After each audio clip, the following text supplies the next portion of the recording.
Yes, this is like when Bamandev asked for 3 steps. Bali Maharaj had no idea what the 3 steps means. Immediately he saw himself losing an entire kingdom, gone. So, similarly Prabhupada said, that's how we get the intelligence. So this is called elimination and selection. Tomorrow we're going to discuss that. So I'm going to start from the beginning. Today is the most fascinating chapter so far we did because, let's see, I'm coming to this point. Prabhuji, I had one question. Yes, Prabhu. Yes, regarding this sadhana bhakti, that is like Vaidhi bhakti and Raganuga bhakti, right? Sadhana bhakti, okay. I want everybody to write it down because this is what going to take place in next few weeks until the end.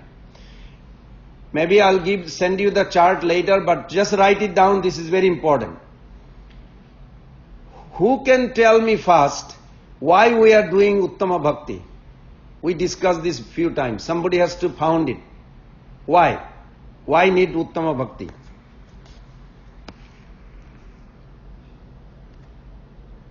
Who remembers? To understand the mood of Rajavasis. Yeah, but why do we need to do bhakti first of all?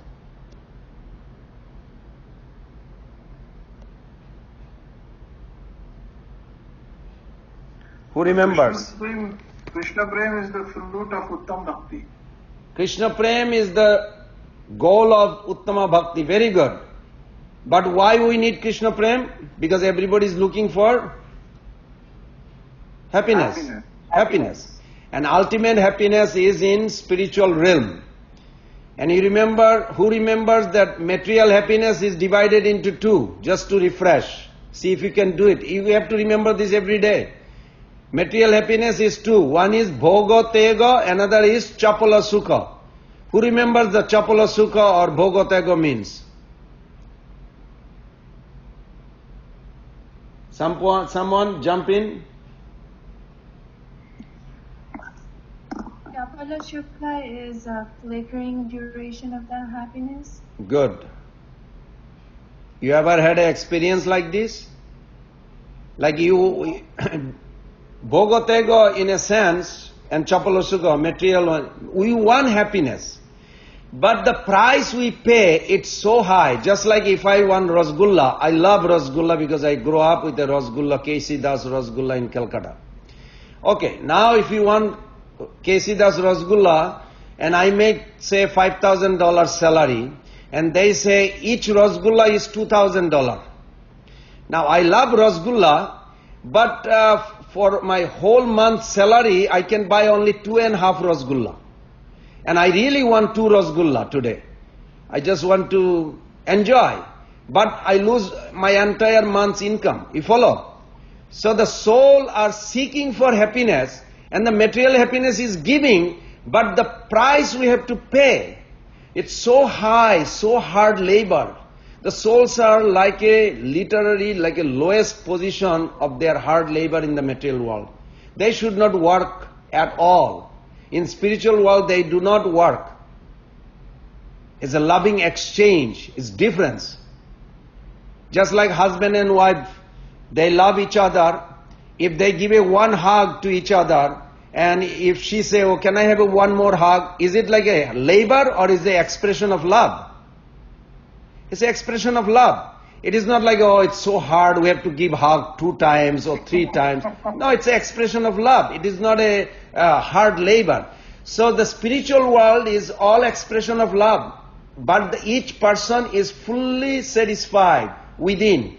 But they extend their happiness by serving the Lord because it creates more happiness, more happiness. But the same happiness deeply rooted in the material world also, but the price we pay, it's so high. For a little flickering, that's called chapal sukha. You follow? We really want happiness, real happiness. But this just 10-minute sex enjoyment or movie or whatever, half an hour, it's like a whole day I have to work hard for this. This is not what the soul is made for. So material happiness is compared to anybody, or maybe I don't want to go that route. The comparison that what is the highest happiness as a human being, then you multiply 100, about 100, then come to demigod, then the 100 comes, everybody remembers that, right? And then you come to a point of Brahmananda, and then you multiply 1,000 trillion times, then you come to a point of Sevananda. So we are looking for Sevananda, but to get Sevananda, we need to do Uttama Bhakti. And Uttama Bhakti will produce what? Uttama Bhakti has a two types or three stages or three types. Please help me. Is Uttama Bhakti three stages or three types?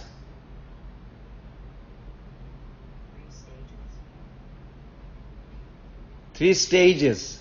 You know, stages means kindergarten, like a first grade, second grade, third grade. It's like a gradual. It is not 3 types. So Uttama Bhakti is 3 types. No, 3 stages. It's like a Prabhupada says green mango and ripened mango. It's the same thing, but it's immature stage, then more mature, then perfect stage. So beginning with sadhan bhakti, everybody write it down, sadhan bhakti. Sadhan bhakti is practiced in 2 ways. One is Vaidhi sadhan bhakti, one is Raganuga sadhan bhakti.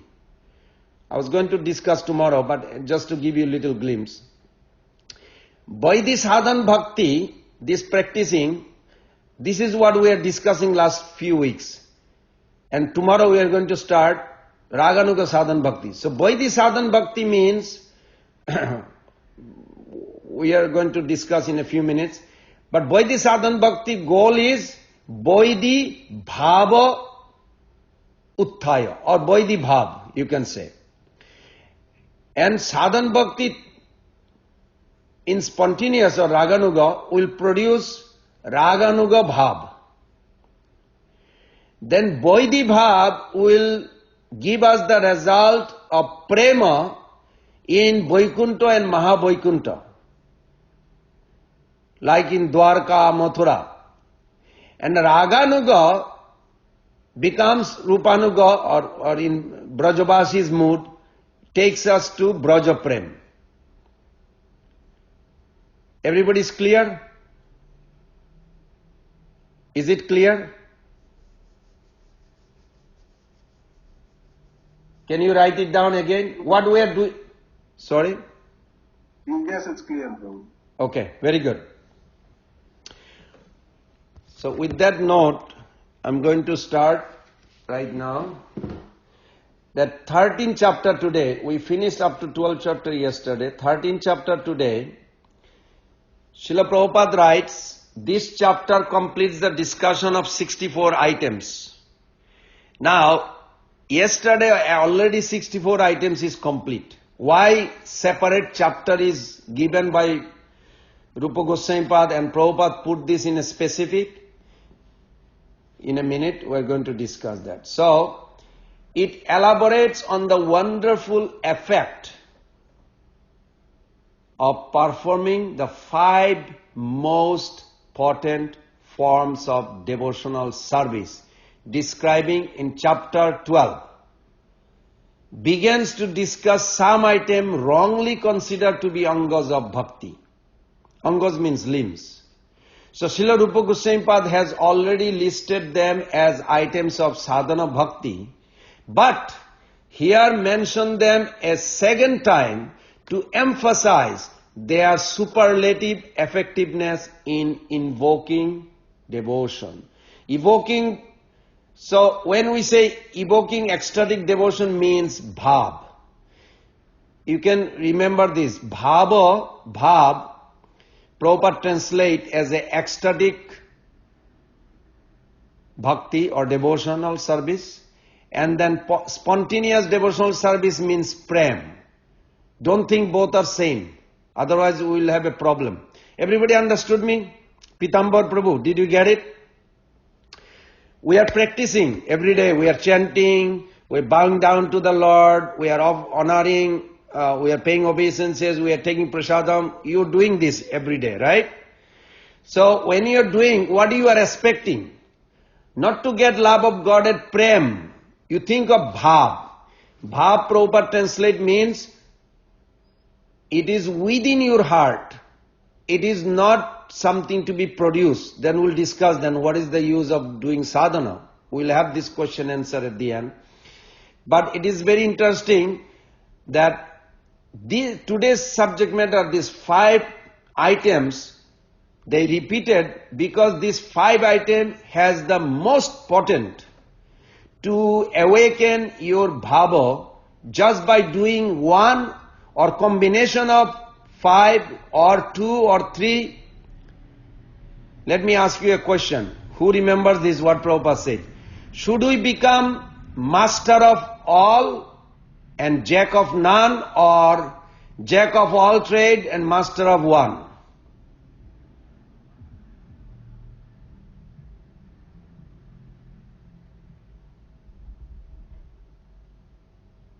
In your spiritual life, what do you think practical?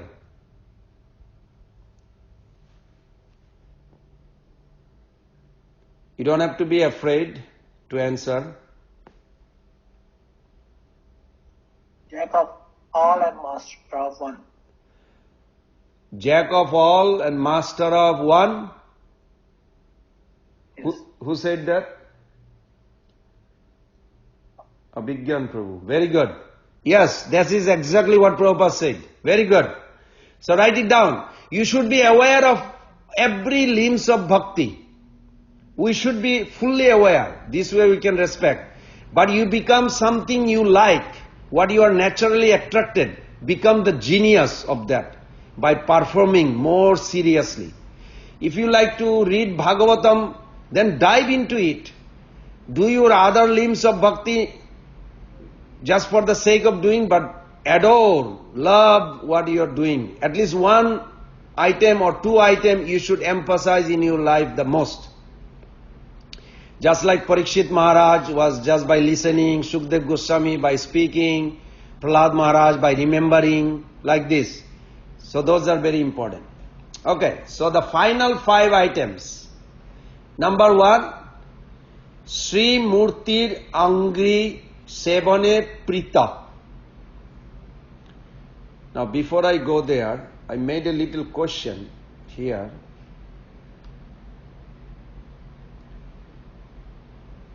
Why these are the most potent? Instead of in entire 64, why these are the most potent? There is the answer, because I am going to ask this in your exam. You will have this, so you better have prepared. First answer is Srila Rupa Goswami Pad already listed them as item of sadhana bhakti, but here mentioned again just to emphasize the superlative effectiveness in evoking ecstatic or bhava devotion. So according to Rupa Goswami Pad, these 5 are the most potent to evoke bhava. So that's why he made it separately another chapter. Number 1. Number 2, Prabhupada says, Srila Prabhupada says, this practice are so potent, this is page number 109, that a small attachment for any of these 5 items can arouse devotional ecstasy even in a new fight. In Gujarat, they had a Harinam, and the devotee went in ecstasy kirtan. Lot of American devotees, European devotees, Mataji's, Prabhus, and they never saw the Western body dancing, chanting. And all of a sudden they saw actually one Mataji and one Prabhu and few others are crying even while chanting. So the newspaper put an article. They are experiencing ecstasy bhava. So then one outsider, not ISKCON devotee, he commented, he said, that's not possible. How can bhava be there? They just joined. How can bhava be there? So they shown the newspaper to Prabhupada. Prabhupada said, why not? Rupa Goswami Pad says, any living entity, everybody has the bhava already within. Any moment it can come, it depends on their sincerity and surrender. In a moment you can surrender, or it may take million life to surrender. It up to you. So why somebody can say like this? And Prabhupada was very adamant about this, so nicely Prabhupada established. Yes, we can have, it's up to you. Devotional ecstasy referred to Bhava Bhakti. Neophyte in this context referred to one with weak attachment. Now, question is, where is the proof? What Prabhupada says and what Rupa Goswami Pad says, is there some evidence we can say? Yes, it's in Chaitanya Charitamrita, Madhya Lila chapter 22.128. Sadhu Sangha Nama Kirtan Bhagavat Sravan Mathura Vasi Murtira Shraddhaya Sevan. Chaitanya Mahaprabhu himself quoted this. So nobody can say no. Sakala sadhan shrestha ei pancha anga Krishna prem janmai ei pancher alpa sangha. Chaitanya Mahaprabhu himself taught this to Rupa Goswami Pad and Sanatana Goswami Pad. Now I want everybody to understand this. How it is relevant to us. It is relevant in that sense. Now you may say, Prabhu, this is good. We are excited. We want to go back home, but before that, while we are in this material world, we want to experience this spiritual ecstasy. Everything is wonderful. But how come some people are there 4 decades, 5 decades, 2 decades, or they are in the movement, but they are not experiencing what you are speaking? Well, Prabhupada answer here. Srila Prabhupada used these 5 most potent items as a pillar on which, this is a very interesting. Anybody knows what you do in ISKCON temple from morning program? Anybody knows? Anybody knows these 5 most potent limbs and what ISKCON temple does in the morning program? Can somebody relate to that? What do we do in ISKCON temple in the morning? First of all, what are the 5 limbs I mentioned? Anybody remembers the 5 limbs? Okay, write it down please again. First thing is deity worship. Second thing is reciting Sri Bhagavatam. Third is devotee association. Fourth is chanting Hare Krishna Mahamantra. Fifth things, reciting in a temple devotional atmosphere. Even though it says Mathura Mandal, but I learned something from Prabhupada very interestingly. One American devotee, he went to Radharaman temple and he was sitting there chanting very nicely and for hours. And the pujari came, told him, I bless you. Next life you become Brajabasi, take birth in the Vrindavan. And he came back and told Prabhupada. Would somebody like to guess what Prabhupada answered?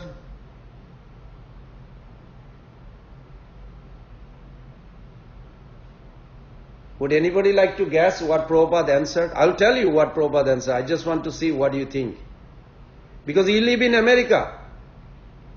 And this devotee in Radharaman temple, Pujari, he blessed this American devotee. He said, I bless you. I pray for you. The next life you take birth in Vrindavan. What do you think when Prabhupada heard it? Probably Prabhupada might have said that you're not even going to take birth on this earth. Huh? I could not hear. What is it? Prabhupada might have said that you probably will go to Golok Vrindavan and not going to take birth on earth. That's a nice guessing, but not exactly. Okay, I tell you what Prabhupada said. Prabhupada told him, go back and tell the pujari, I also bless you. You take birth in America next life and glorify Krishna. Just staying in Vrindavan and not glorifying Krishna is not good enough, according to Mahaprabhu. That these pastime, these topics of Prabhupada's many pastime, open our eyes. Oh my God, what is important? It's not important. Everybody please write it down. We are product of our own decision, not situation.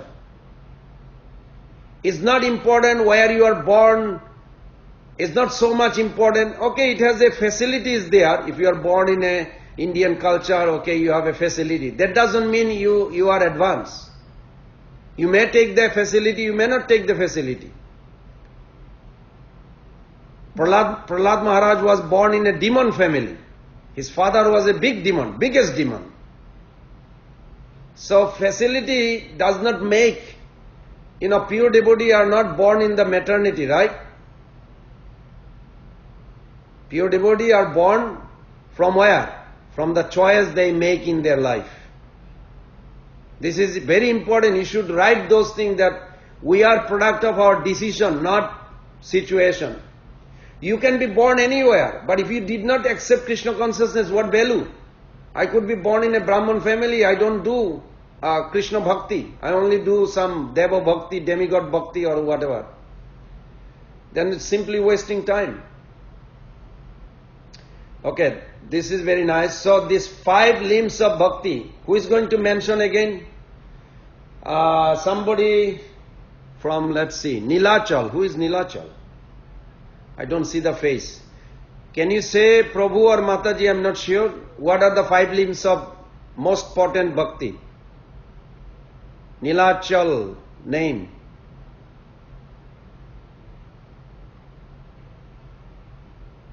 Okay, they are not there. Let's see who else is there. Bharati, Mother Bharati.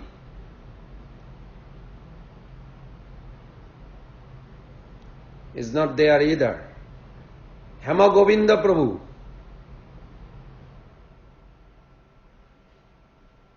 Yes, Prabhu. The 5 limbs are: one is a deity worship, the second is a reciting Srimad Bhagavatam, third is a devotee association, fourth is a chanting Hare Krishna Mahamantra, and the fifth is residing in a Krishna temple or one of the pilgrimage place.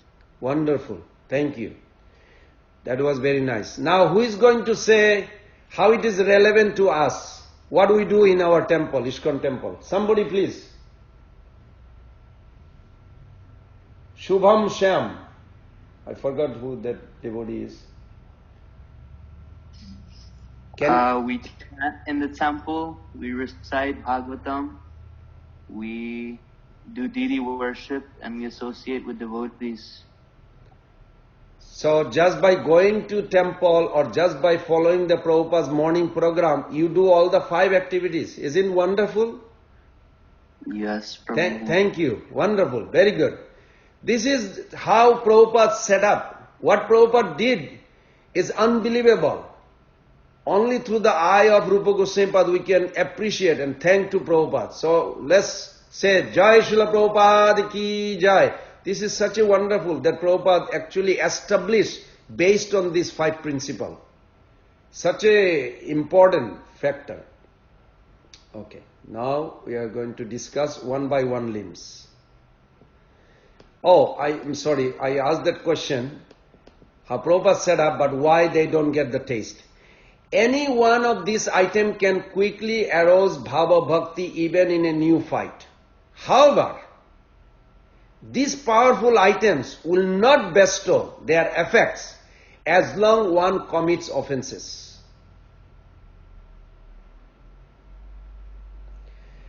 Prabhu, I like the temple, it's just that Mataji, she irritates me. Okay, that's it. It blocks. You want to experience spiritual happiness? It blocks because you're judging a dedicated soul. I don't care who is what. When I go to temple, I need my room. I go there straight. What I want to do, I want to do. I don't care about the others. Excuse me, this is an offense. Why? Because Krishna, the same Krishna that I'm going to temple, is in the heart of all those devotees. You are going to pay the obeisances to the deity, but the same deity in the heart of all those devotees. Everybody understanding that point? We have to start looking in a different angle that each devotee is very important because they have same Krishna that I am paying obeisances, and I am excited to pay obeisances and glorify in their heart also. If you can start respecting the devotee, you are already advancing and you will start relishing this Krishna consciousness happiness. Thus the devotee who wants to make rapid advancement, Prabhupada writes, should focus on these 5 potent items and very diligently avoid offenses. Anybody can tell me in a 1 minute all the 10 offenses? The reason I am asking, I test this in Alachua. You want to avoid offenses? Or first of all, you have to know what are the offenses. If you don't know what are the offenses, how are you going to avoid? Oh, I mean, not to criticize, that's all. No, you have to know all the 10 offenses.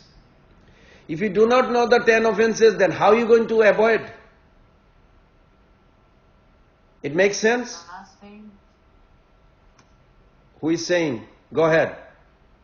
To blaspheme the devotees who have dedicated their lives for propagating the holy name of the Lord. Okay. To consider the names of the demigods like Lord Shiva or Lord Brahma to be equal to or independent of the name of Lord Vishnu.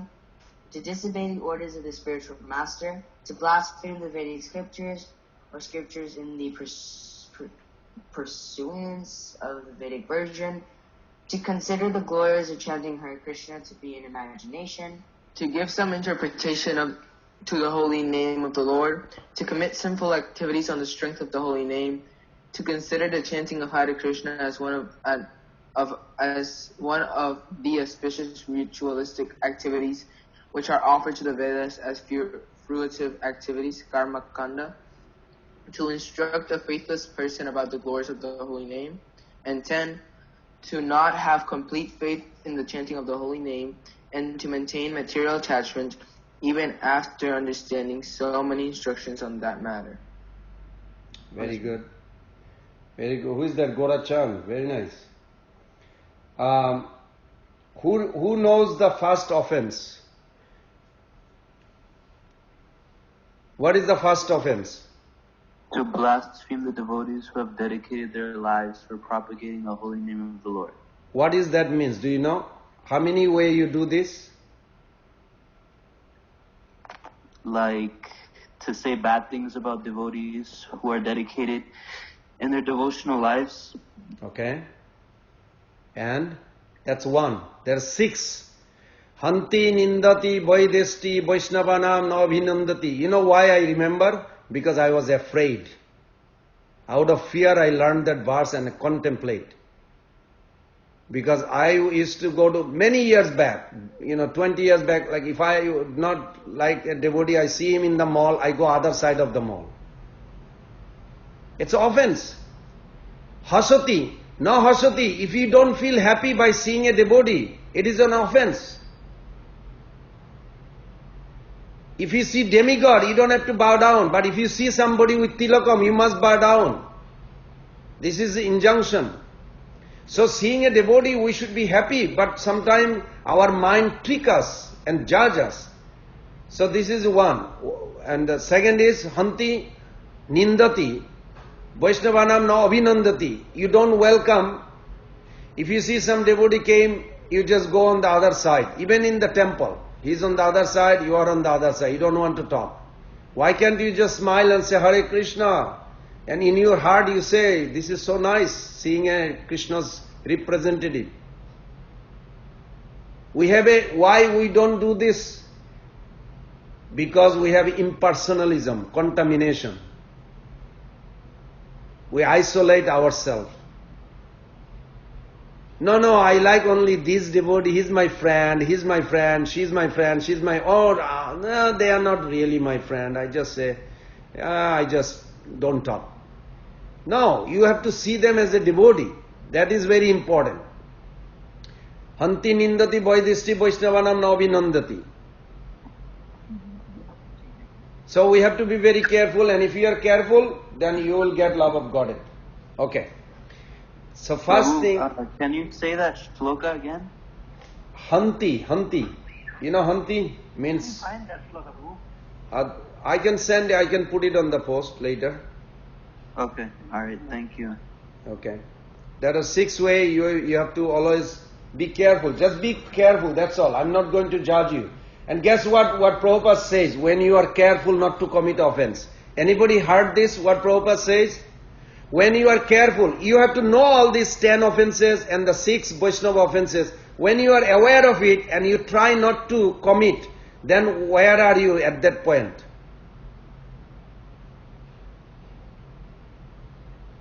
Is the holy name has a 3 stages, or holy name has a 3 perception? Nam aparad, namabhas and Suddha Nam. Offensive name, clearing stage, and then pure name. Is it like a 3 stages or 3 types of name?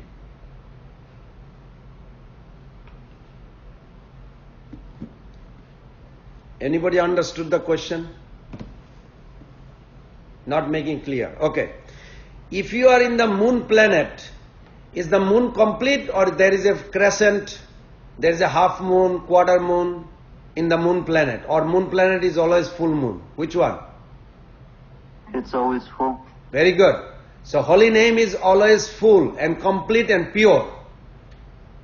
It says, you can read in Padma Purana, and Prabhupada quote those verses. Nama Chintamani Krishna Chaitanya Rasa Vigraha Purna Suddha. Purna means complete. Suddha, pure. Purna, Suddha, Nitya, Mukta. It is not Namaparad or Namavas. It is always pure. But the perceiver, where offensive state, they see a crescent. Person on the earthly planet, far distance from the moon planet, they see crescent. They see also new moon, no moon. They are called atheists. They don't believe in God. They don't see God. But God is always there, complete, like a full moon. So Prabhupada says, when you are aware of all the 10 offenses and you are trying to not commit offense, that stage is called namavas. Namavas means you will experience some happiness, no more material suffering. So you have to be constantly aware all those offenses and you don't want to commit. And if you take this vow and really not commit, you will experience something mystical happiness within you. Bhagavat Prabhu, did you get it? Can you tell me what am I making the point? I didn't understand it. Then you have to ask.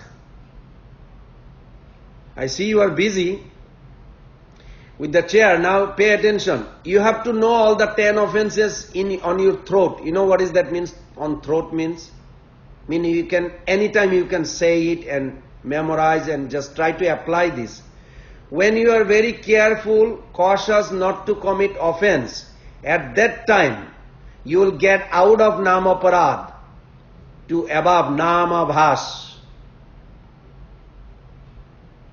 You will experience some happiness and then you can approach pure name. But if you are not aware what namaparad are, then how are you going to get out? In order to kill the demon or enemy, you have to first recognize who are the enemy. It makes sense? If you want to kill the enemy, first you have to recognize who are the enemy. So your nama aparad is blocking your experience, then you have to be aware how to get out. So Prabhupada said, just try not to commit. That's all. Just try. That position is namavas. So nice. So before ending of August class, I'm going to ask randomly who remembers all these 10 offenses. Just like this. Not even thinking like, where did I make the note? Oh my God, I forgot the note. No. Note is not going to help. It has to be in your heart that you don't want to commit. So today's subject matter is 5 topics. 5 topics. First is deity worship. So let's see what Prabhupada says. Prabhupada give an example by saying that Rupa Goswami composed a beautiful metaphor. Beautiful metaphor to illustrate the special efficacy of deity worship. My dear friend, if you still have any desire to enjoy the company of your friend within the material world, then don't look upon the form of Krishna, who is standing on the bank of Keshighat. He is known as Govinda. His eyes are very enchanting. He is playing upon his flute, and on his head there is a peacock feather. His whole body is illuminated by the moonlight in the sky. Who knows this song? Anybody knows that song? Bhaktivinoda Thakur wrote that song. Bandhu sange jodi tabo ranga parihas. Anybody heard that song? Prabhupada put this here in this chapter. Also he put it in actually purport of Bhagavatam. Bandhu sange jodi tabo ranga parihas. If you want to enjoy the material family life, material world, life after life, then don't look at the deity. Anybody understood what I am trying to say? He said, don't look at the ISKCON temple deity, because if you look at the deities in the temple, you lose the taste of the material enjoyment. Why? Because he is very attractive. He is so attractive that you will eventually lose all the taste of the material world. Okay. The next item is Srimad Bhagavatam. And the example that evokes, Prabhupada writes, Srila Rupa Goswami composes a similar metaphor, calling a friend foolish for having heard the 10th canto of Srimad Bhagavatam, thereby becoming completely indifferent to the wonderful activities of dharma, artha, kama, moksha. He thus poetically instructs us to hear Srimad Bhagavatam, which is so glorious that even the 4 goals of human life are insignificant in comparison.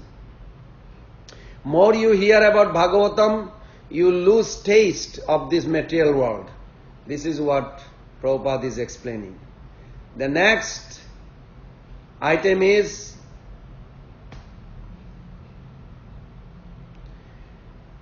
serving devotee association. I have a question, who can answer? Mother Soilaja, can you answer the question? When you see a cow and a calf, the calf is going towards the mother cow, does the baby calf has to ask or beg mother cow to give milk, or it comes automatically?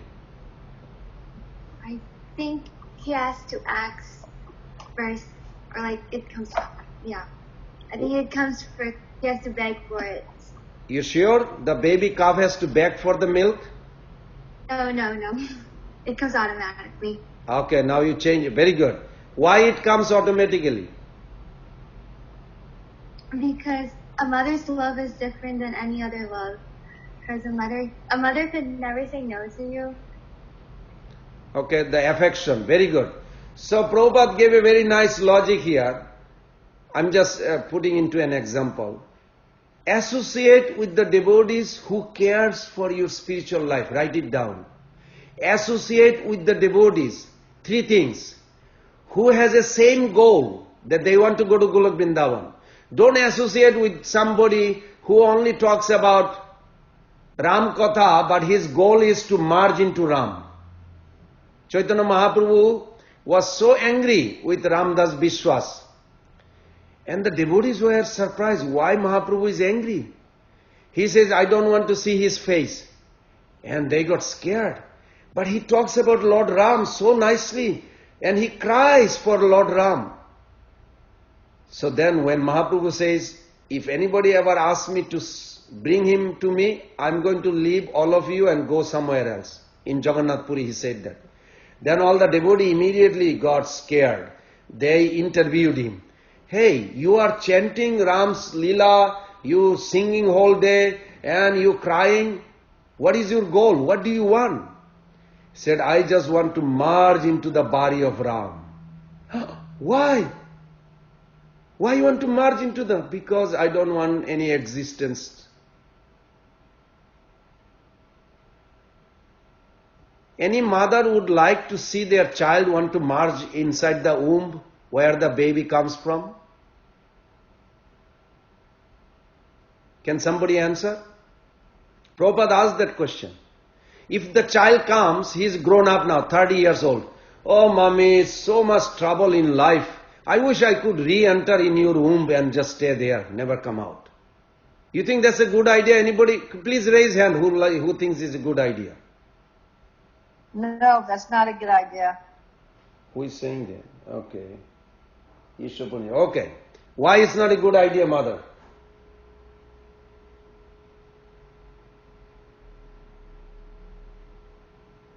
Mother Ishopanishad, why it is not a good idea? He feels like maintaining family is so much hard work, job, oh, too much. I rather want to be in the womb of mother and mother brings everything and I get automatically fed. I don't need to work anything there. Prabhu? Yes. My understanding that being in the womb is not very pleasant at all. It's very uncomfortable. You're being antagonized by different, different things. You're not able to, stretch, breathe properly. Very good. Very good answer. It's not a very pleasant thing being in the womb. Very good. Very good answer. So mother expect the child to remain happy when he grows big. But some or other he misunderstood.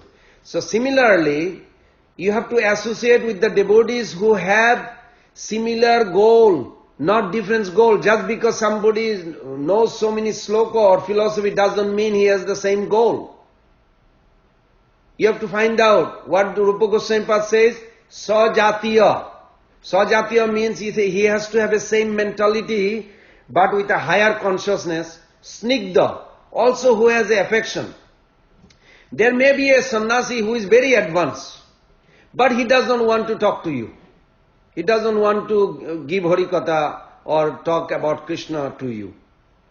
By the way, you write it down. Pure devotee means, Prabhupada writes, pure devotee means they remind you of Krishna. If some devotee is not reminding you of Krishna, they remind you of some dirty things, then something is wrong. Pure devotee means they remind you of Krishna. And when you meet a pure devotee, means they talk about Krishna, they talk about bhakti, they talk about spiritual life. Not like, oh, how many car you have? You got a now new car, new Mercedes? Oh, yes, Maharaj, very nice, very good. Your salary is now, your boss is giving more salary. He's pumping out, oh, you have some donation for me? Very good, very good. This is not pure devotee meeting. Prabhupada says pure devotee means they remind you of Krishna, they give you Krishna consciousness. You feel more close to Krishna. If you feel some association more close to your Guru and Krishna, that is best association. Write it down. Any association that makes you feel closer to Krishna, closer to Prabhupada and Krishna, then it is the best association.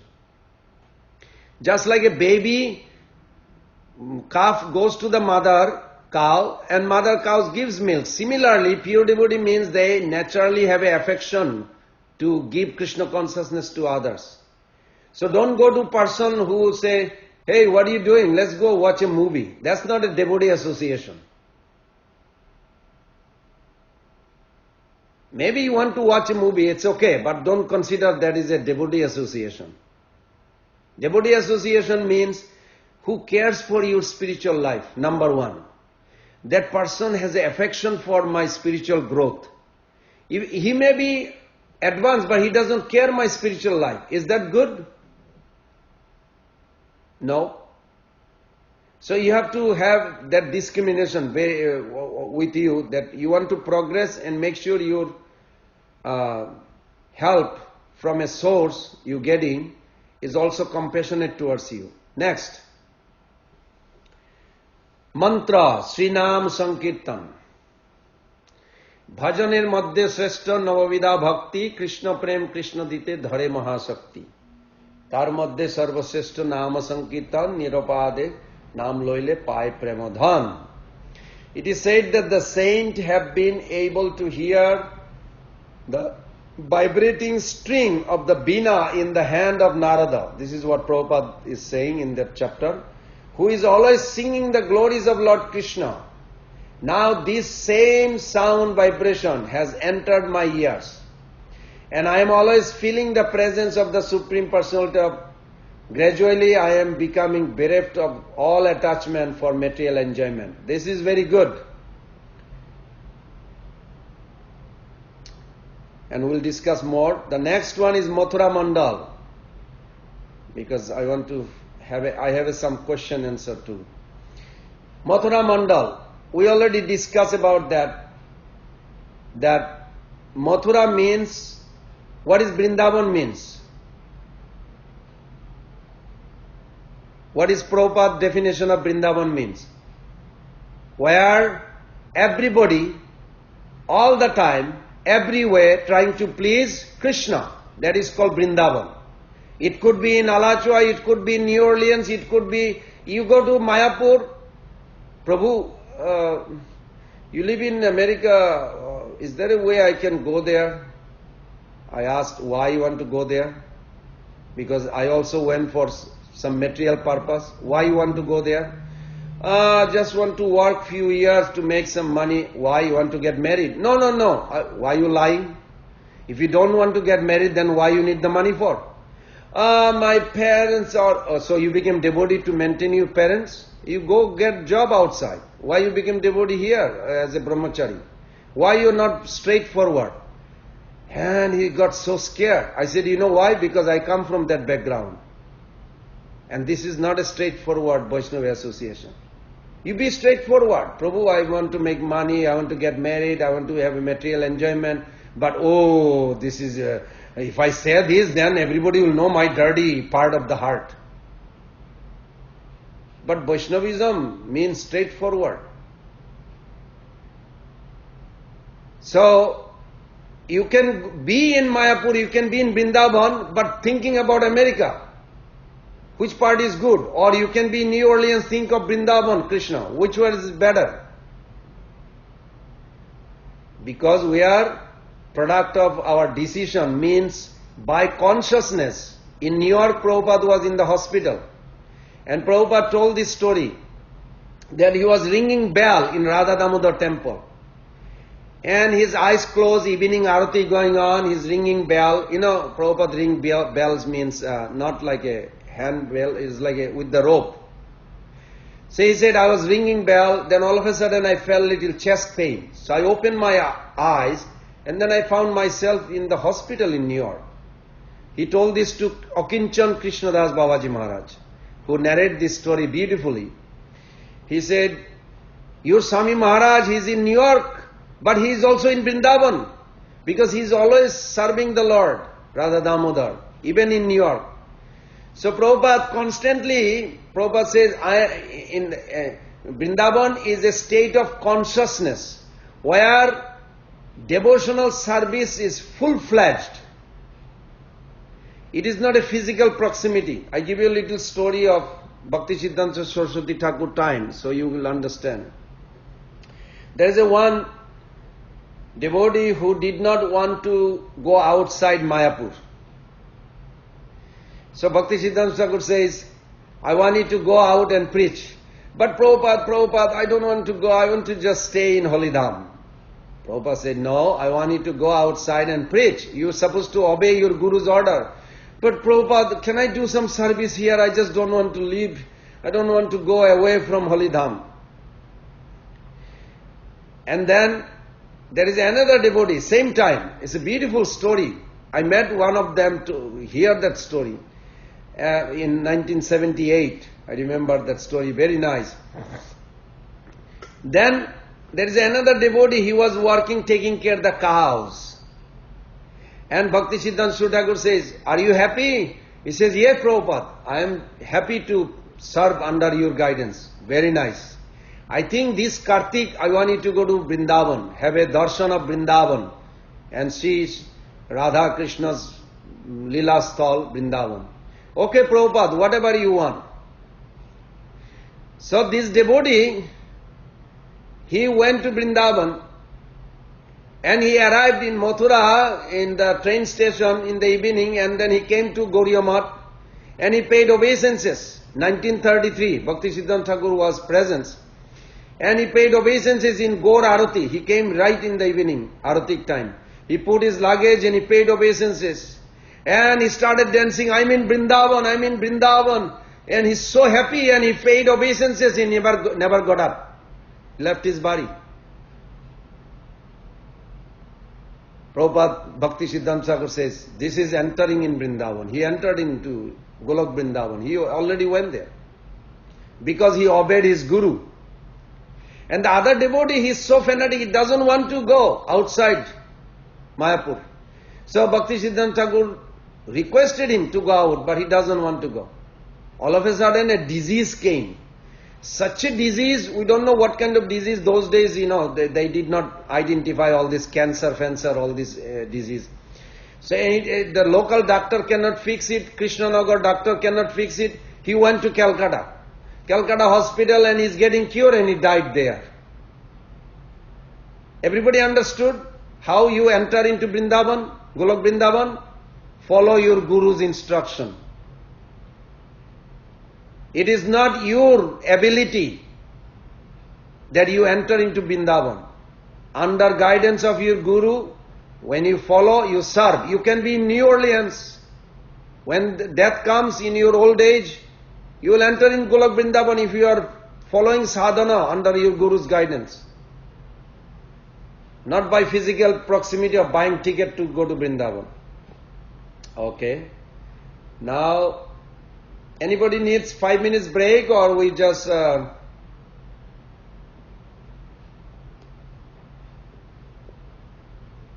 No need break. If you needed break, you would say it. So I'm going to read the result. Now, I'm going to ask you a question with this. Rico Eli, you are there every day. Rico Eli Prabhu, can you hear me? Yes, Prabhu, how are you? Okay.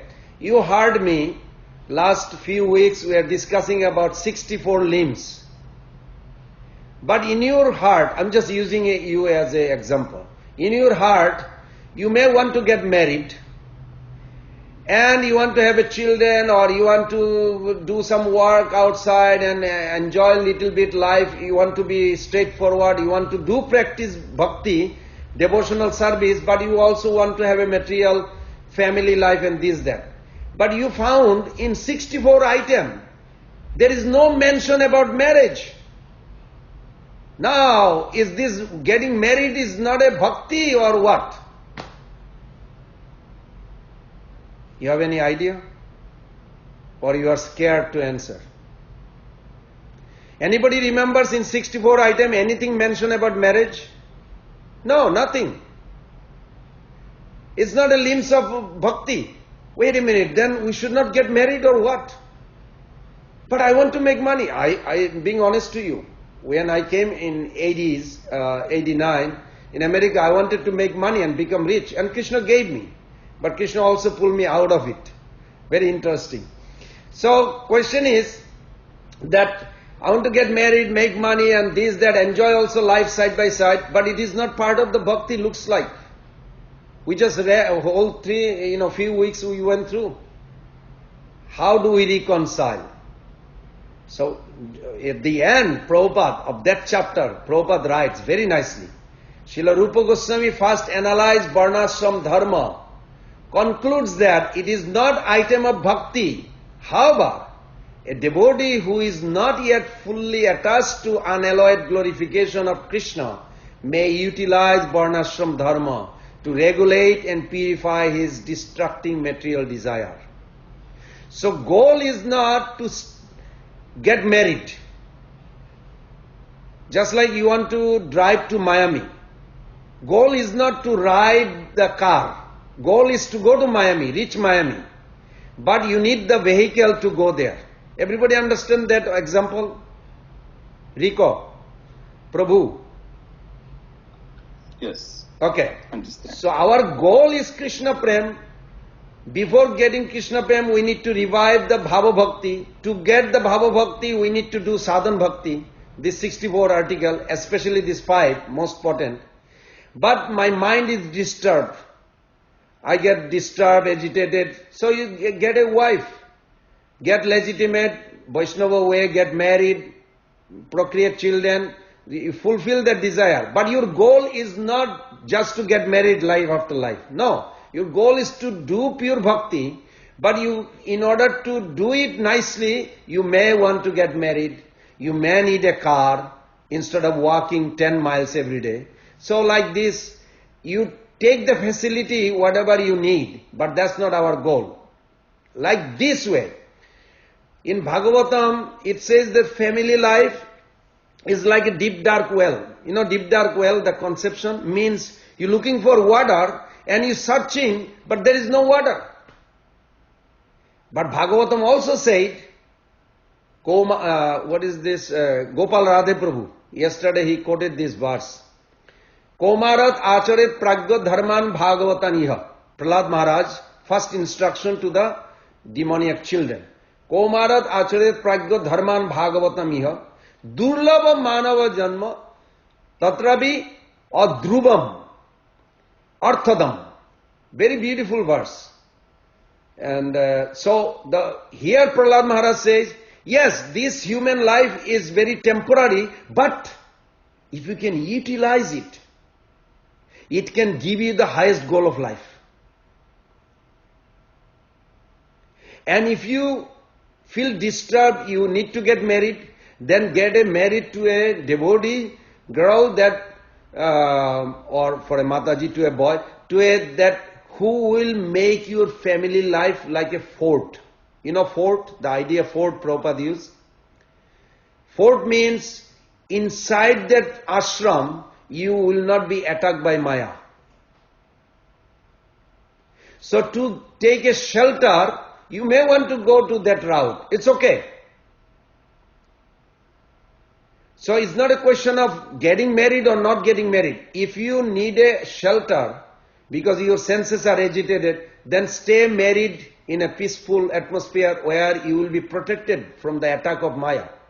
You don't have to be disturbed in your mind. So from that angle, you get married, but goal is to serve Krishna. Goal is not to stay married. Because death will separate anyway. One day either she will die or you will die. Everybody understood that concept? Very nicely, that's how Prabhupada gave it. Now I am going to go to another section of summarizing.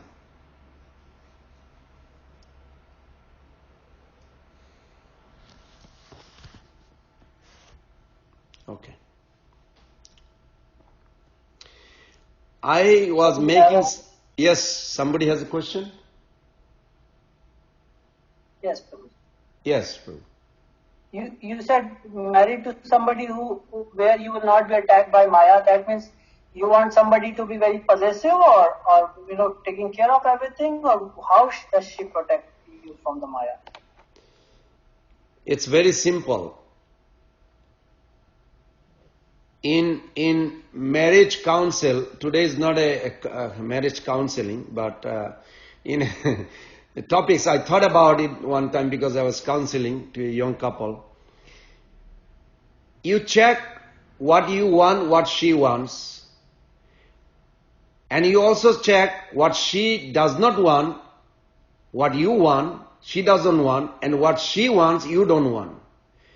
You have to deal those in relation to bhakti. When you come to a mutual understanding that, okay, what both of you want, you don't need to discuss too much. what you both don't want, what you want she doesn't want, or what she wants you don't want, you need to address those. If they are aligned with devotional principle, then you adapt it. If she say, I like to chant extra rounds every day, I want you to encourage me. And if you feel like, I don't like to chant extra round, I just want to finish 16 rounds and forget the japa of mala until tomorrow. But I like to watch movies. She say, I don't like watching movie much. Maybe once a month or once a week. So you have to adjust. She has to adjust like this. You have to talk. Not just get married because she is beautiful. I'm just giving you just little tips. We can talk about few hours, but that's not today's class. So something like this you have to see, because the goal is to achieve Krishna Prem by awakening Bhava. She is going to help me, you have to help her. When you get married, first criteria you write it down, Abhay Vigyan Prabhu. You have an opportunity to serve and get a mentor. She will become your mentor. You know mentor? You know how the man's false ego goes away when you have a good wife. She will tell you what to do and you don't like it, but you have to obey it, accommodate it. She is becoming your good spiritual mentor. How are you going to get out of false ego? Now you got mentor.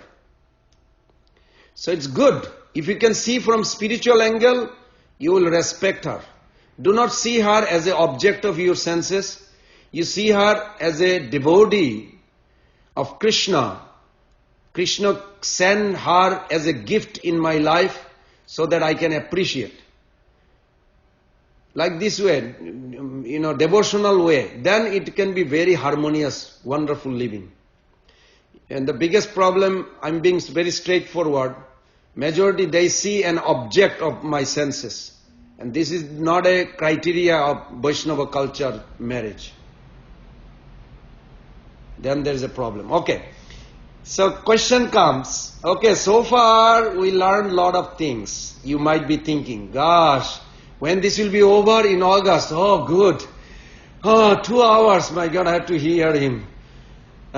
You will be thinking like this. And maybe you're not, you're being nice to me. But I think sometime, maybe they will be thinking like this. Okay, so I have a question.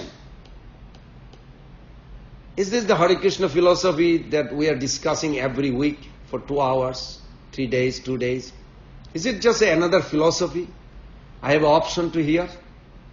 I'm asking you this question. Do you consider the teaching very seriously? If you realize that there was no objection in Shastra what we read, on contrary, it contained the essence of all Shastra. Do you find in Nectar Devotion teachings? Do you find that the essence of all the Shastra is what we are discussing? Or it's just like, gosh, 2 hours talking. No, get out of this laziness. Because you are made of your consciousness, not this tired body. Yes, you are in the body, I understand. I also feel tired sometime. But my point is, look back, reflect back. Is Chaitanya Mahaprabhu is the complete manifestation of Bhagavan? Answer to this question to yourself. His profound teaching through Rupa Goswami Pad, Nectar Devotion, is it like a complete, rare opportunity we have? Think. Make a little note. Once you are convinced, then you will never give up practicing this. I'm serious. And if you are not convinced, oh yeah, we had a Bhakti Shastri course. So how is your chanting going? I'm trying. That means you did not appreciate it. I really appreciate all of you that you taking your valuable time and allowing me to share this beautiful transcendental knowledge. I'm trying to apply this every day in my life and I feel joyful. I hope you all take it also seriously and have a conviction. Other day I mentioned that bhakti sustained on tribulation or mental emotion. Which one? Who remembers? Oh no, COVID-19 is scary virus. You better chant Hare Krishna. I don't want to die. Hare Krishna, Krishna Krishna, Hare Hare, Hare Ram, Ram. Danger is coming. I better chant. I'm asking the question. Bhakti sustained on mental satisfaction, mental emotion, or tribulation? Come on, someone to answer.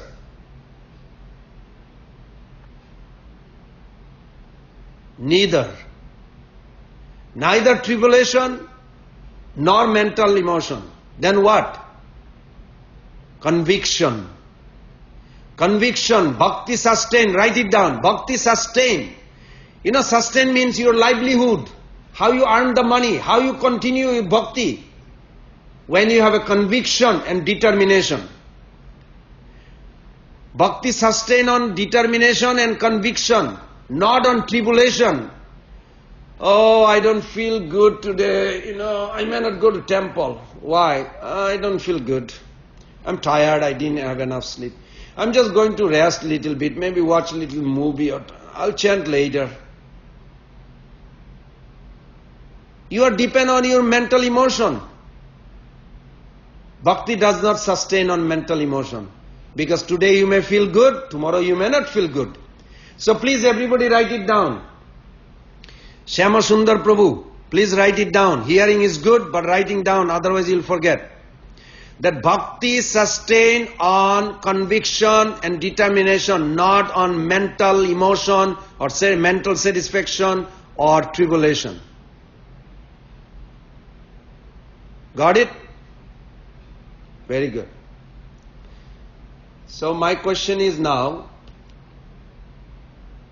I want you to all write to me after the end of the class, before tomorrow morning, what have you attained so far?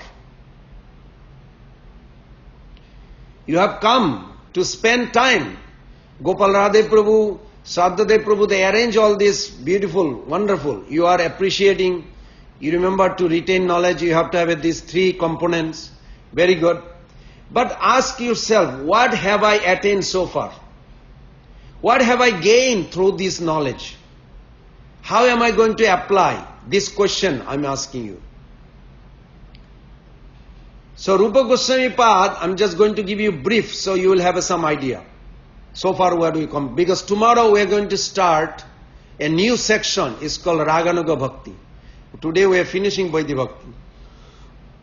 Rupa Goswami Pad, he said, love, priti, is the goal of all living entity.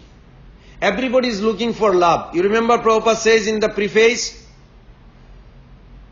if anyone has an opposition right now, raise your hand. Prabhupada said everybody wants to love someone. If somebody say, no, that's not true, I don't, he is liar. You cannot live without loving someone. And if you don't find anybody, then you love cat or dog. In America, that's why they do this. They love pets. They love their country. They always love someone. You cannot live without love. But material love doesn't satisfy. We discussed in the beginning today. You have to come to that understanding. So Rupa Goswami Pad says, the highest happiness for every soul is already there when they awaken love, pure love, through Uttama Bhakti. That's why we practice. How can we attain?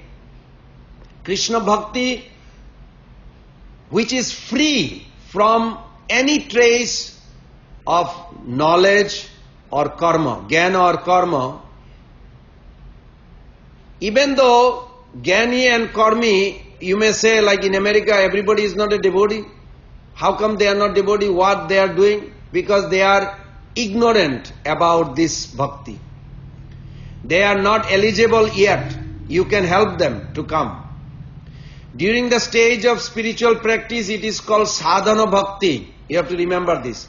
During your spiritual practice, it is called sadhana. In liberated stage, after doing sadhana for a while, you will come to siddha avastha. And it is called devotional service performed in prema bhakti. Question: what are the intrinsic characteristics of devotional service? Then we discussed for 2 weeks, Anna Vilasita Sunnam Gyana Karma. Everybody remembers that verse. Anukulyana Krishna Anusilanam Bhakti Uttama. Uttam Bhakti means pure devotional service is a cultivation, means you have to endeavor for it. Inside and outside. Outside you do endeavor, inside your mood, favorable mood to serve, which should be devoid of material gain, including even liberation. So the bottom line is, everybody please remember, bottom line is the fruit of devotional service is pure love.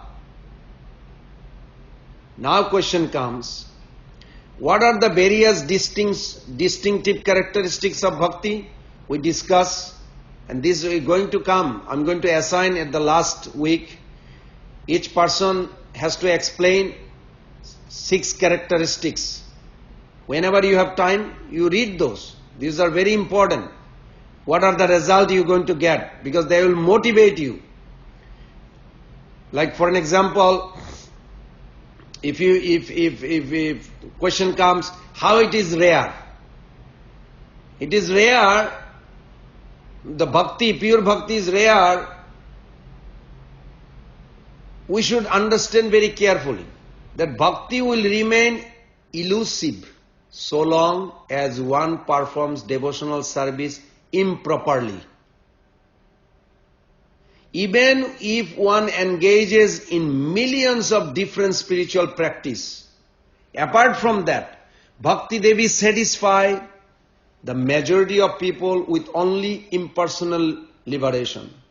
She does not give bhakti unless she sees that the practitioner is highly qualified.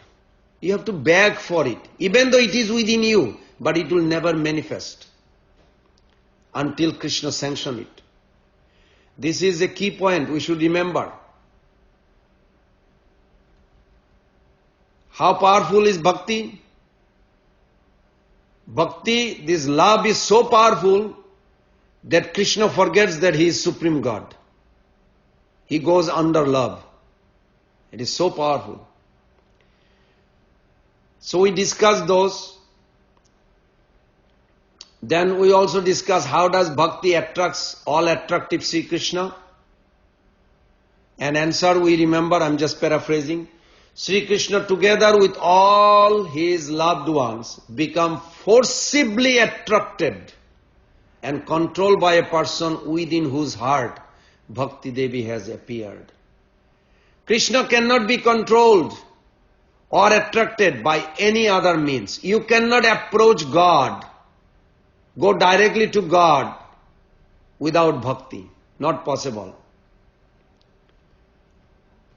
Okay, then question may arise, if bhakti is so sublimely potent, why do this, who study so many scriptures in India, even in here in Lake City, which is the next city from Alachua, there is one gentleman, he's an elderly gentleman, he knows the entire 10th canto verses. He recites one after another, one after another. But he doesn't like to chant Hare Krishna. He doesn't like to pursue bhakti. Seems like, wow, devotees are struggling to memorize the sloka, and this man like recite like nothing. Like he can goes on. So we have to remember this. Bhakti and Sri Krishna are beyond all material boundaries. So human intelligence cannot reach them because it is gross and limited. However, one can easily understand the essence of bhakti, devotional service, bhakti tattva, if he has developed even a slight taste by the influence of pious deeds accumulated in the past. No one but the most fortunate living entity can understand bhakti tattva. Who remembers? Mother Bharati, do you remember what tests your progress in bhakti? Mother Bharati, do you remember?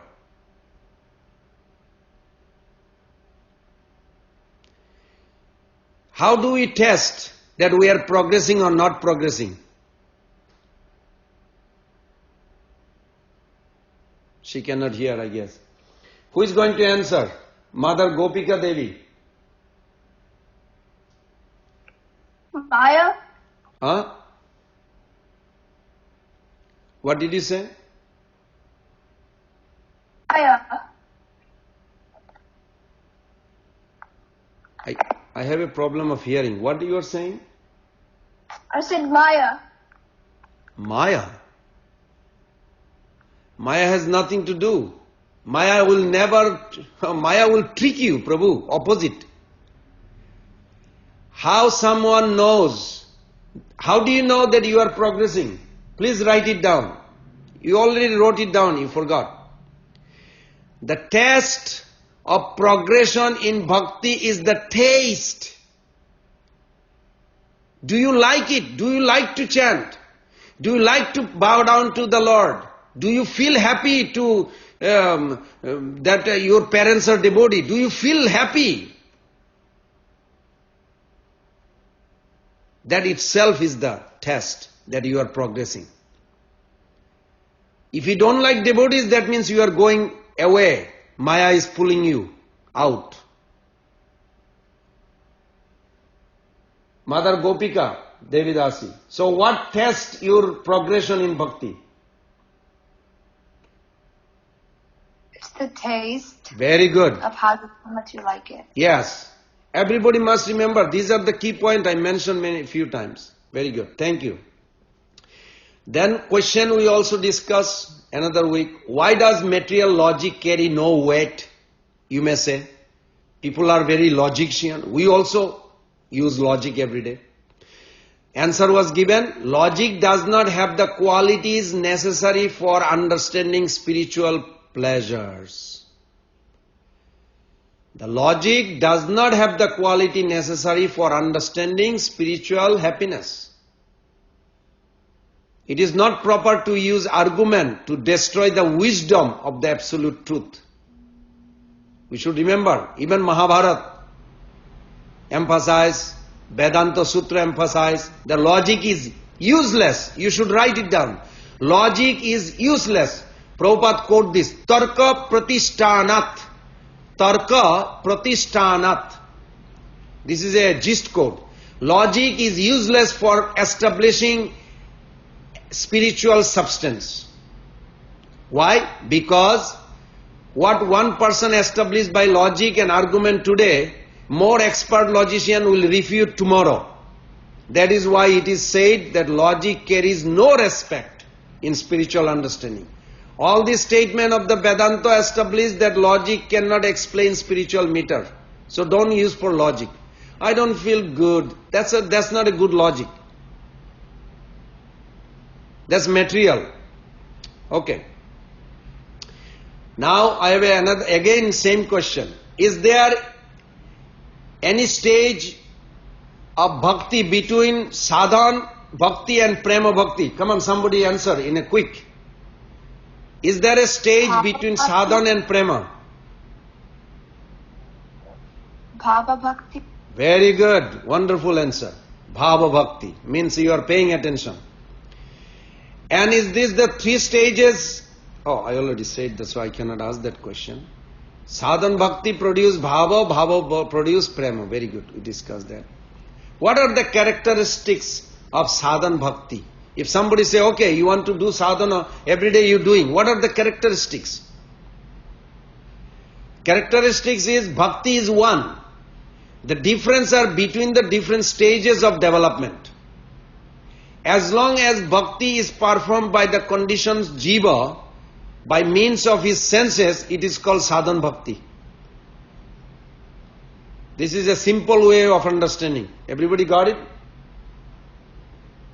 Then question comes, see if you can answer it. If prema, pure love, is eternally perfect mood. Prabhupada quote this, Nitya Siddha Krishna Prem Sadhya Ko Bunai. You will hear Prabhupada's lecture, he quote this randomly.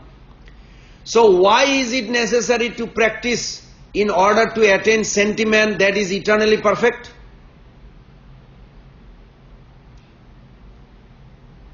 You remember yesterday that professor asked me that question. That was the doctor. He asked that question that if infinite is perceivable by the finite, then it is not infinite. And my answer to him was that if infinite cannot reveal himself to the finite, then he is not infinite. He was so shocked. He said, my God, this is unbelievable philosophy.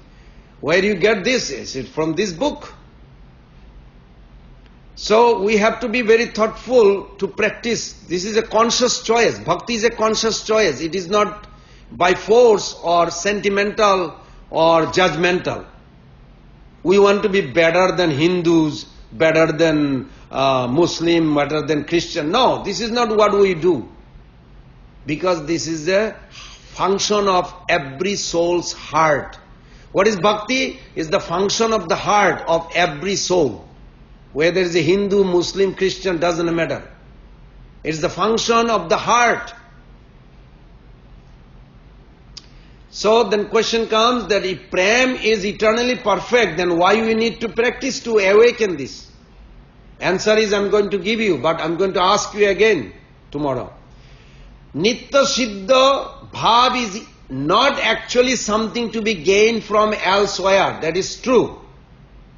That is, it cannot be produced by sadhana. Sadhana is a name given to practice of manifesting bhava in the heart. As long as it is not manifested in the heart, due to being covered, one will have to perform sadhana. In reality, this bhava is nitya siddha, eternally present in the heart. Is Mother Sarala Devi is present in the class? Is Mother Sarala Devi is present? Yes, Prabhuji. Okay, Mother, can you explain this? That if pure love is in the heart, why do we need initiation and practice every day? Because it gets covered by being in touch with material. Example. You remember the example? The fire. Yes, so we need like an outside fire to ignite the fire in the wood, which is the wood is our heart, us. Very good. So that initiation is like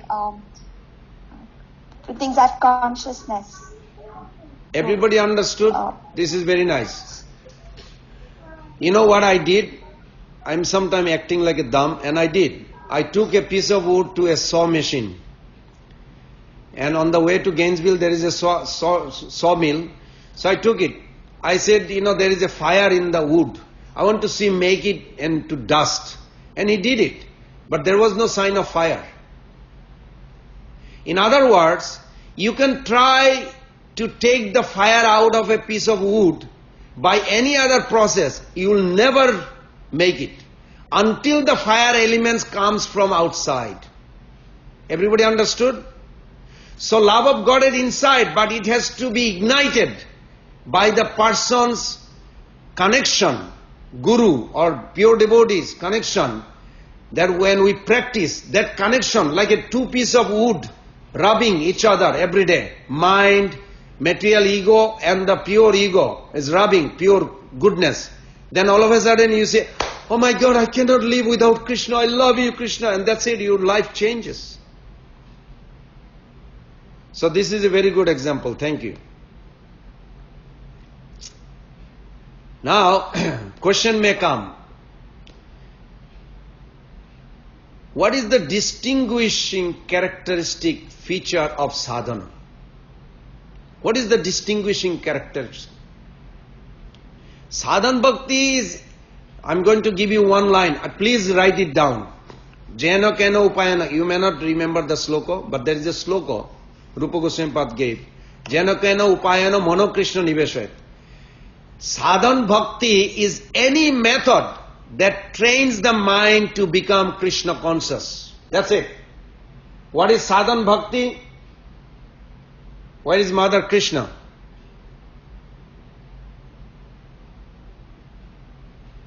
Mother Krishna, what is the definition of sadhana bhakti?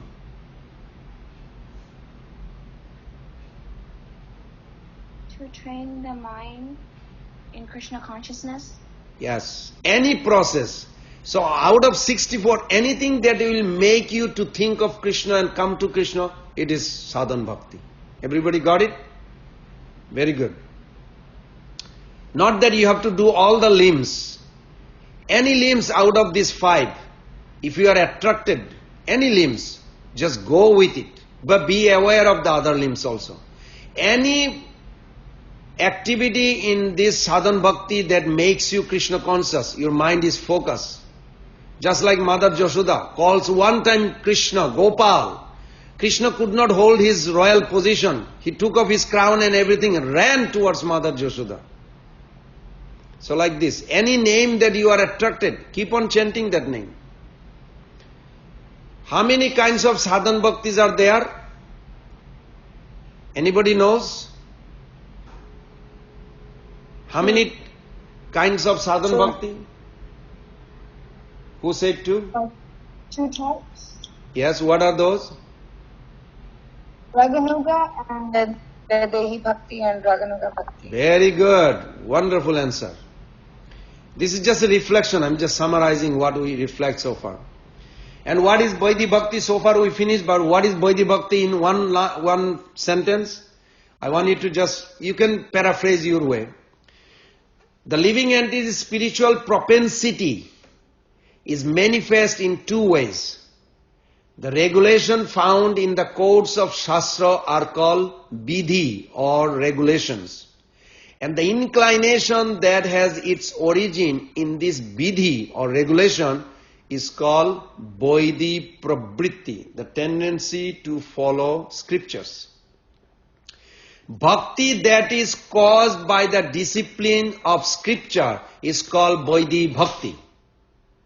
Everybody got it? Bhakti that is caused by the discipline of scriptures or nectar of devotion is called Vaidhi Bhakti because it has its origin in Vaidhi Pravritti or tendency to follow Shastra. Now question may comes, what is the characteristics of Vaidhi Bhakti? The Shastra has prescribed regulative duties called Vaidhi. Also it has a, Shastra has 2 things. In the beginning, I had a talk with Gopal Radhe Prabhu. The elimination and selection. What to do, what not to do. What to follow, what not to follow. So this idea, all these rules and regulation is based on one principle and everybody must remember this. If you can remember the sloka, is great. If you cannot remember the sloka, you must memorize the English. Always remember Vishnu and never forget Krishna. Always remember Krishna, never forget Krishna. This is the main principle. And the sloka goes very sweet. Smartabha satatam Vishnu bismartabha najatachit sarve vidhi nisheda suya yaterabha kinkara. Oh, Haribol, 7 o'clock there will be darshan. Let's go. But if there is no 7 o'clock, you may not even go. So all these rules, regulation made just to make you Bow down, see the deity form, just get acquainted, because you are not accustomed of remembering Krishna all the time. So all the rules and regulation is the subservient to this principle, which is called always remember Krishna, never forgets Krishna. That's all. This is the most important. And let's see. Question may rise. I wrote one question myself. That there are 4 types of people in Bhagavad Gita. It says that they come to God to fulfill their own desire. What kind of bhakti are they qualified for? And I'm going to give you answer, but later on you have to explain. When they associate with the saintly sadhu, they may come to God, but if they do not meet devotee, they have no access to bhakti. They can come to God, they can approach God. But approaching God is important, but more important, association of the devotees. This is very important. When they associate with the saintly sadhus, their distress, their inquisitive, their desire for wealth, their desire for knowledge are removed. Example, like the Sanaka, the sages, but they met Sutta Goswami. Dhruva Maharaj, but he met Narad Muni. His mother also was Guru, Bhartma Padarshuk Guru. Like this, without devotee association, nobody can attain bhakti. It is not possible. Question comes also, we discussed, do devotee attain liberation, mukti at all? Not at all, especially the merging is not at all. Now question comes, if you want to say, I want to give a personal gift in person to Gopal Radhe Prabhu, can I do it from here through the Zoom? Or I need to fly to his place and give it? Who is going to answer? Pitambar Prabhu. Yes. Did you hear the question? I want to give Gopal Radhe Prabhu a personal gift in person. Can I do it through the Zoom? No. What do I have to do? You have to give it to him in person. Very good. So if you want to serve God, if you want to offer something, can you do it through the mind or through your Zoom? You have to do it through the mind. To where? To Krishna. No, just like Gopal Radhe, he is in a place. I have to be in that place. You understand my concept? So to approach God, you have to approach that platform where God exists. God does not exist in the altar like this. He exists in a pure goodness. So you have to come to pure goodness. That is automatically liberation. We don't want liberation, but to offer something to God, to even bow down, to go to the altar, initiate all these things, you are already liberated. You understand the point? To give to Gopal Radhe Prabhu personally, I have to be where he is. So to approach God and offer him, I have to be at the platform where God exists. Very good. How can a qualified devotee repay his debts to the demigods and others? If you are surrender soul, anybody is interested, you read this Bhagavatam 11.5.41. Devarshi Bhuta Aptaninam Pitrinam. I gave a whole class about it, 2 hours, just that one sloka. Very beautiful. That you have a debts. You have a debts to your parents. You are not born from the sky by the Christian idea of a stork drop the baby in somebody's, when they ask how the baby is born. It's okay, that conception is okay for a little child. But the parents decided to have a child. So you are born, you have a debts. Did you ever pay your debts to your parents? What is the best way to pay all the debts? Who can say it? Quick. Become a good Serve the devotee. Lord. Huh? Who is answering?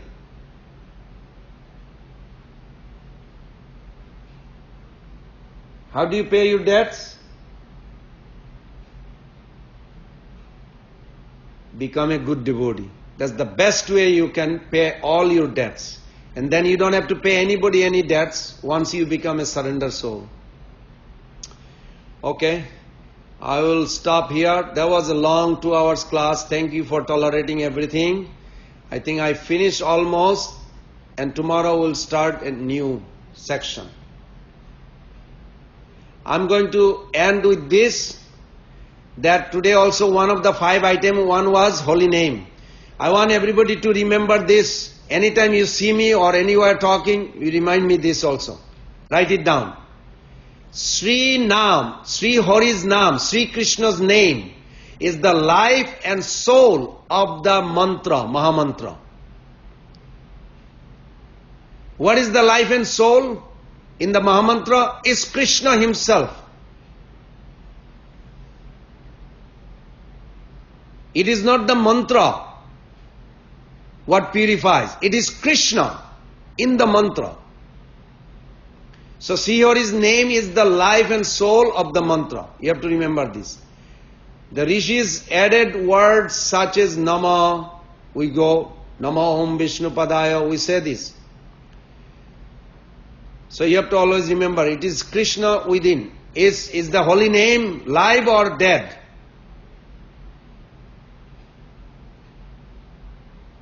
Hari Bol. Everybody Live. chant Hare Krishna. Is the holy name is live or dead? It's alive. Yes. Holy name is alive, but your access may not be in a proper way to experience is alive. Holy name is Krishna.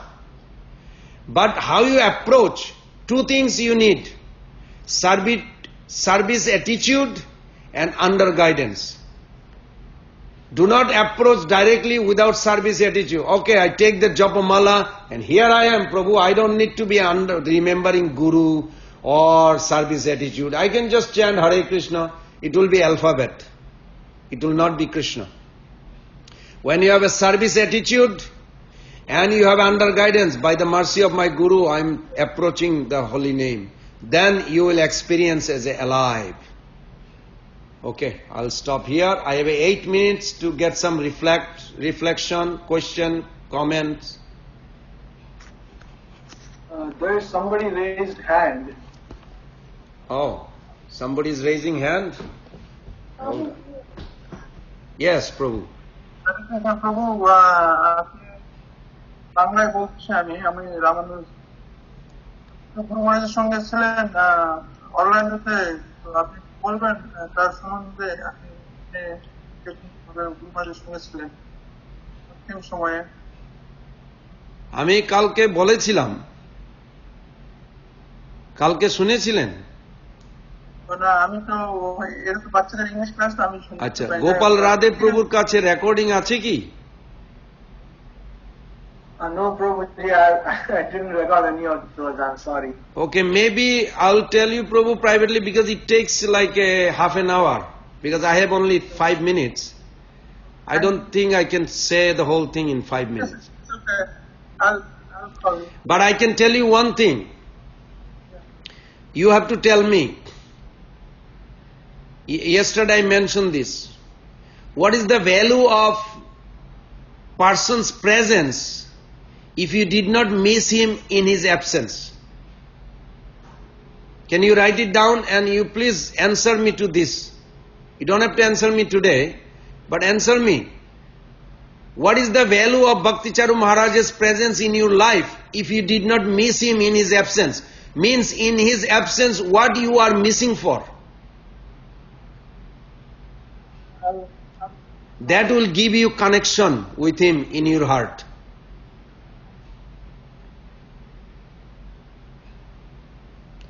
But I can tell you, this is very true. It was the most victorious departure I ever experienced in my life. He had the glorious departure. The floor that he was on, it is all ventilator floor. They have a high security. They had a COVID-19 on the ground floor below this. So then the floor he was in, it's like high security means only ventilator patient there. And they put him all the way in the back. He is the only person was a joyful departure. While I was coming back, I was looking others. Before I did not look, I just went straight to his room. I saw all the people are almost like a dead. They scary face. They are in ventilator. Like they see Jamadutas or something. But Maharaj's place was such a joyful. It's like a unbelievable experience. That's all I can say in few minutes. But we'll talk, okay? But you have to answer me this question. What? Okay, very good. Thank you. Any other question or comments or reflection?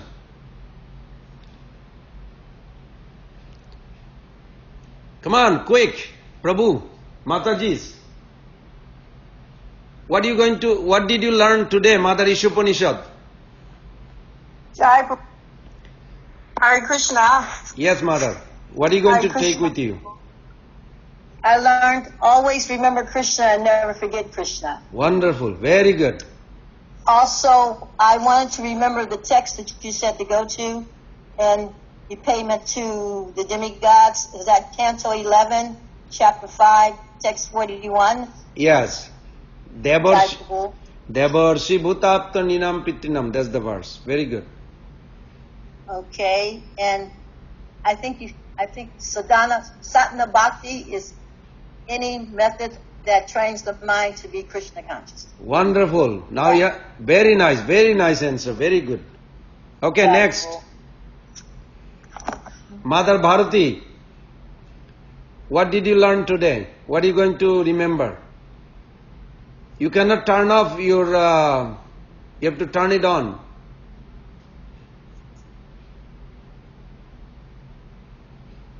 Shamsundar Prabhu, why Mother Bharati is getting ready? Yeah, go ahead. So logic has no sense for the spiritual quality. Can you say it one more time? I'm sorry, I'm missing it. Logic has no sense in like spiritual quality and everything. Okay, very good. Bhagavat Prabhu, you are generally very quick. I want to hear something.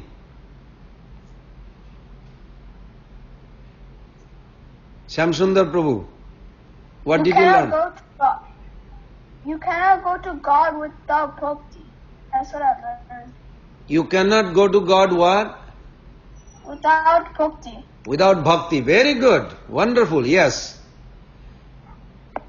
Very good. Okay. Shamsundar Prabhu, what did you learn? Something. So, in order to, if you don't want to offend someone, you have to know all the offenses first before you offend them. Very nice. Next time you're going to tell me all the offenses, Prabhu? Can you? Yes. Oh, wonderful. Thank you. Please memorize this every day until I ask you. Okay. Yes, Mother Vishnu Priya. My mother wanted to share. I learned what is Vrindavan means, where everybody tries to please Krishna. All the time. And how we can go to Golok Vrindavan, we can go if we follow instruction of Guru. Very good. We can go to Golok Vrindavan. Very good. Very nice. And Mother Vishnu Priya? Thank you, Prabhu. One thing that I will take away from today's class is Sri Krishna's name is the life and soul of the Maha Mantra. Wonderful. Yes. Very good. Lord Krishna himself is present when we are Yes. chanting. Very nice.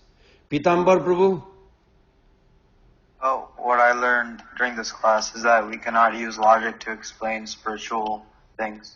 Wonderful. You're probably logician. I can see your face. And that's very nice. Put a logic. That age is good. Very good. But don't try to understand spiritual life. Very nicely said. Very good. Thank you. Mother, Anu and Krishnandu, who is who? I don't know. I don't know. Okay. I learned that without the association of devotees, you cannot attain bhakti. Wonderful. Yes. Very good. And your brother? Is he your brother or? He's my brother. Okay. Can he say something? Bhakti is a conscious choice. Bhakti is? Bhakti is a conscious choice. Conscious choice. Yes, very good. Wonderful. Very nice. Very nice. Yes, it's up to you. Rico Eli.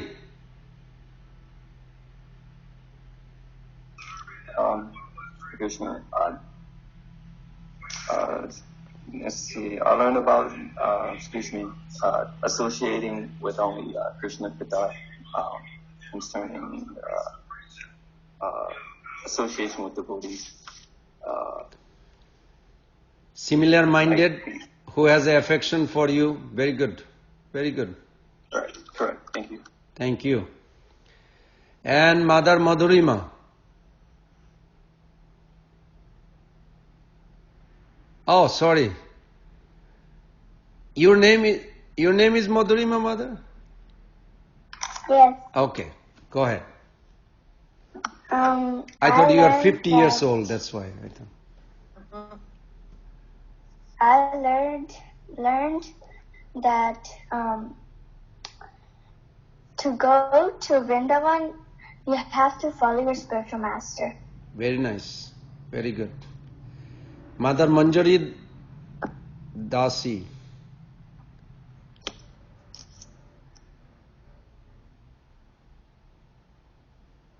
Are you there? Okay, she's typed it. I learned that if a devotee is pure, he will remind you of Lord Krishna. Very good, wonderful. Mother Sailaja. Hare Krishna, I learned that you're the product of our decision of not situation. Very good. You are product of your own decision. Very good. Mother Lakshmi Priya.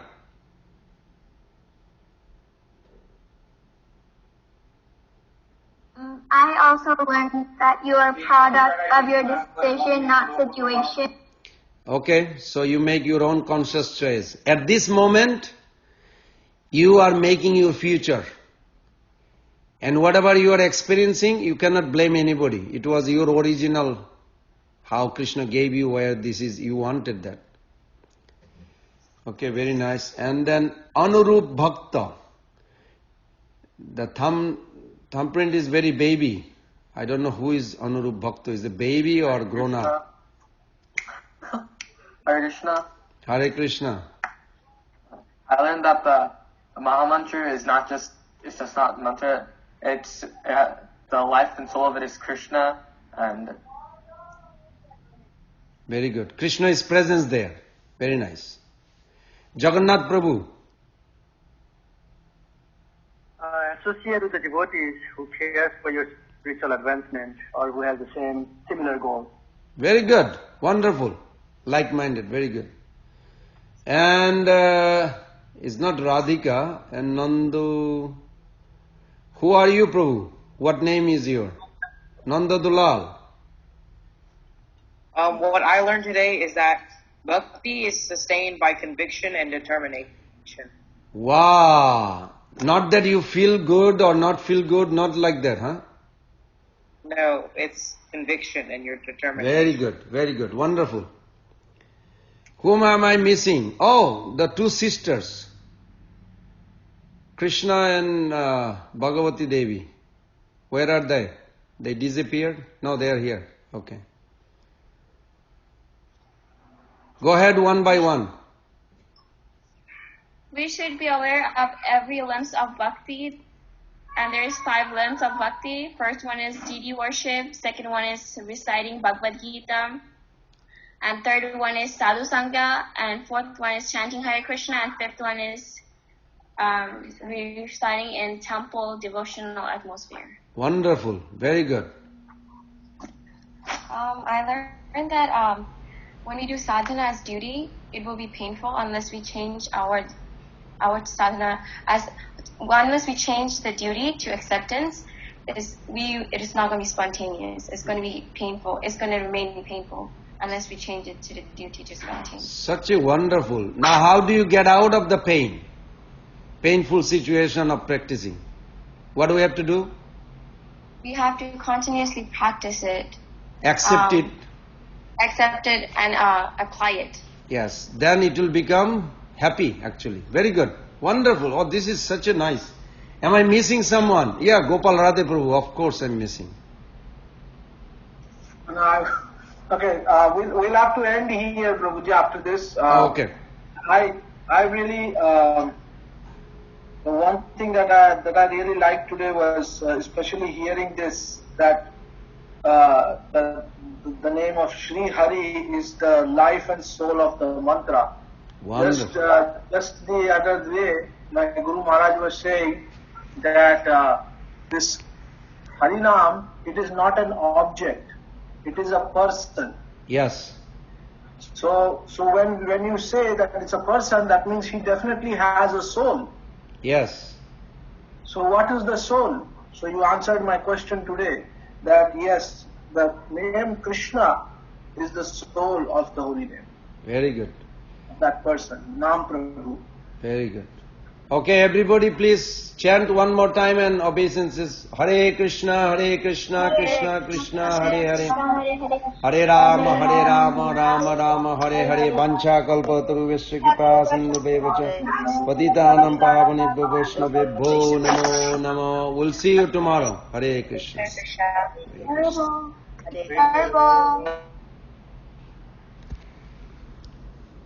Hare Krishna, Krishna Krishna, Hare Hare, Hare Ram, Ram Ram.